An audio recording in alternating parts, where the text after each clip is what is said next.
Jésus est mis à l'épreuve, porté au piège, non pas simplement par les Sadducéens, mais par les docteurs de la loi. Et ils veulent le mettre à l'épreuve, et selon la tradition, il y a 611 ou 612 préceptes. Comment Jésus peut-il résumer en un mot 611, 612 préceptes de la loi et les prophètes? C'est comme si on demandait au procureur actuellement, il y a plus de 2000 articles dans le Code de droit civil. Monsieur le procureur, résumez-moi les plus de 2000 articles. C'est quoi la synthèse? En une phrase. Peut-être qu'il sera embêté. Alors, je ne vous invite pas à écrire au procureur pour lui demander ça. Mais vous voyez que Jésus est pris dans ce piège pour que, s'il dit c'est tel précepte qui est important, les autres doivent commenter en disant mais non, c'est pas celui-ci, c'est un autre, mais non, c'est un tel, c'est un autre. Donc, semer en fait le trouble. Et Jésus prend de la hauteur pour rappeler quel est le pourquoi de ces préceptes. Et fondamentalement, c'est pour l'amour de Dieu et l'amour du prochain. Notons bien que Jésus ne dit pas l'amour de Dieu et tu aimeras l'humanité ou tu aimeras les hommes comme toi-même. Mais tu aimeras ton prochain, celui qui te fait proche, les visages que tu rencontres. Le Seigneur ainsi nous demande, de ces deux commandements dépend toute la loi, ainsi que les prophètes. L'amour de Dieu et l'amour du prochain. L'amour de Dieu et l'amour du prochain, c'est effectivement aussi par ce projet de marcher avec la parole qui sera lancé le jour de la Toussaint à partir de 14h30 à l'église Saint-Maclou et dans les Vêpres à 16h30 à la cathédrale de Rouen. Nous l'avons déjà commencé, nous, sur notre paroisse, à travers les petites fraternités, à travers la démarche Art et Bible, à travers aussi les rencontres Ouvrons le livre. Eh bien, nous avons commencé cette démarche d'ouvrir la parole pour découvrir l'amour de Dieu et servir l'amour du prochain. C'est cela, ouvrir la parole de Dieu, nous rappeler que nous recevons cet appel à la conversion.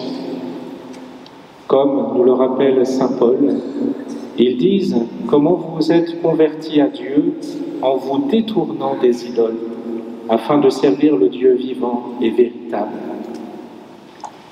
Convertir à Dieu en se détournant des idoles, peut-être en ouvrant davantage le livre de la parole de Dieu, voir aussi ce qui peut nous en détourner. Peut-être que parfois nous avons un manque de temps, parfois nous avons d'autres occupations ou préoccupations, peut-être parfois les écrans, le portable, d'autres livres, peut-être qu'on préfère lire la saga Harry Potter que la parole de Dieu. Et pourtant, il y a plus de suspense dans la Bible que dans la saga Harry Potter. Voilà, se détourner des idoles. Ce n'est pas le Seigneur, par saint Paul, ne nous livre pas pour une parole d'accusation, mais une parole de conversion. La conversion, c'est changer de direction pour nous tourner davantage vers Dieu et vers notre prochain. Confions aussi dans ce service de Dieu et du prochain les personnes que nous pouvons rencontrer et aussi peut-être qui peuvent peut-être nous blesser et ralentir notre marche de sanctification. Que nous puissions reprendre à ce moment-là les paroles du psaume que nous avons entendues. Louange à Dieu, quand je fais appel au Seigneur, je suis sauvé de tous mes ennemis. Je ne sais pas comment vous prenez cette phrase, mais peut-être que moi j'aurais fait le contraire. J'aurais dit d'abord, quand je fais appel au Seigneur, je suis sauvé de mes ennemis. Et par conséquent, louange à Dieu. Et là c'est le contraire, c'est d'abord louange à Dieu. Quand je fais appel au Seigneur, je suis sauvé de tous mes ennemis. Au cœur de la difficulté, au cœur de l'angoisse, au cœur de l'épreuve, c'est la louange à Dieu qui doit régner, habiter notre cœur, habiter nos mains, habiter notre parole, pour faire appel au Seigneur et ainsi être sauvé de tous les ennemis. Je ne sais pas si vous avez vu que le pape François a publié différentes lettres. Une lettre sur Sainte Thérèse de l'Enfant Jésus, la statue qui est là-bas, au fond de l'église, où il y a beaucoup de cierges qui sont déposés chaque jour. Eh bien, il serait peut-être bien qu'ensemble nous puissions la lire, cette lettre. Intéressant de voir qu'un pape qui vient d'Argentine écrit une lettre sur une petite sainte normande qui a vécu dans son Carmel et qui est devenue la patronne de toutes les missions du monde. Les missions, LESMI, pas les missions.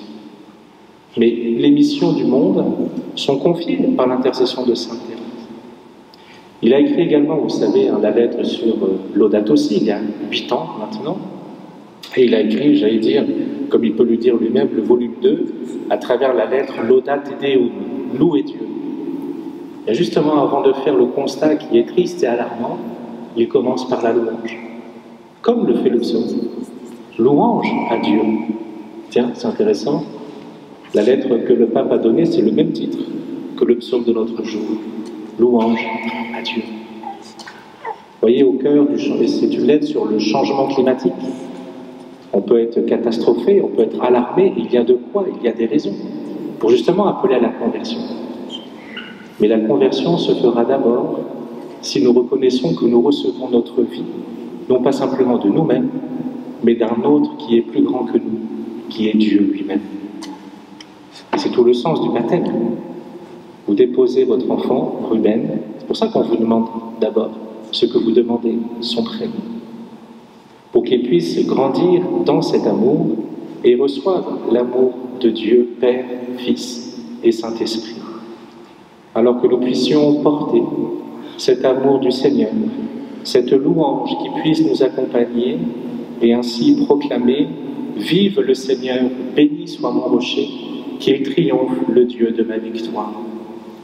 En lisant et en ouvrant les pages de nos Bibles qui sont peut-être chez nous, de l'Ancien Testament ou du Nouveau Testament, peut-être l'ouvrir à nouveau et proclamer encore une fois « Quand je fais appel au Seigneur, je suis sauvé de mes ennemis.